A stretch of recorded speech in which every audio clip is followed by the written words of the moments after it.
Jamie Porter and Simon Harmer took 4 wickets apiece as Essex made a strong start to their Specsavers County Championship Division 1 clash at Warwickshire.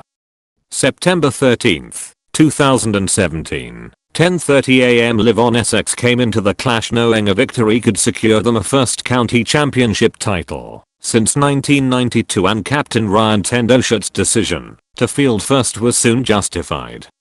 Porter, 4-2-62, claimed wickets in his first 2 overs to leave the hosts wobbling early on at Edgbaston, and while Dominic Sibley made a battling 76, Warwickshire never really recovered as Harmer, 4-2-47, soon got in on the act.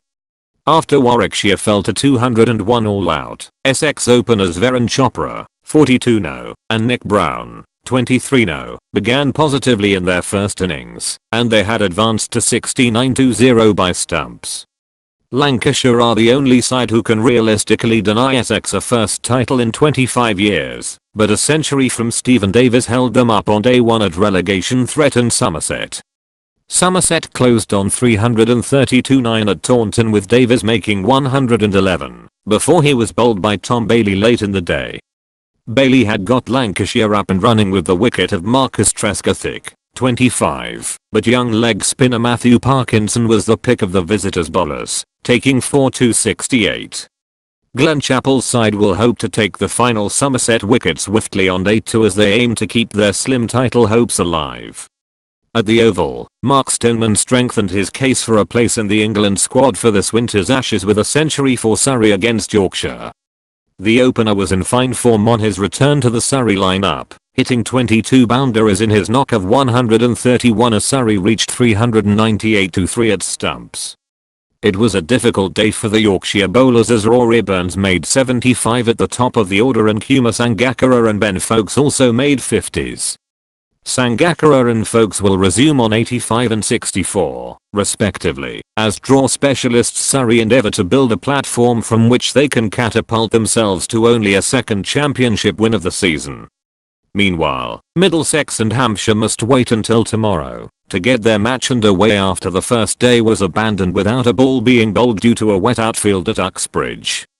In Division 2, 100 from Neil Dexter put Leicestershire on top at the end of day 1 after second-placed Worcestershire had made a flying start at New Road.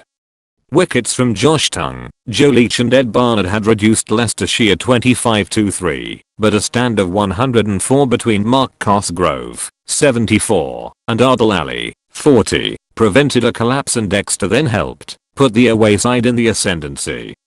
He will resume on 102 with Leicestershire 325-7 against their promotion-chasing opponents.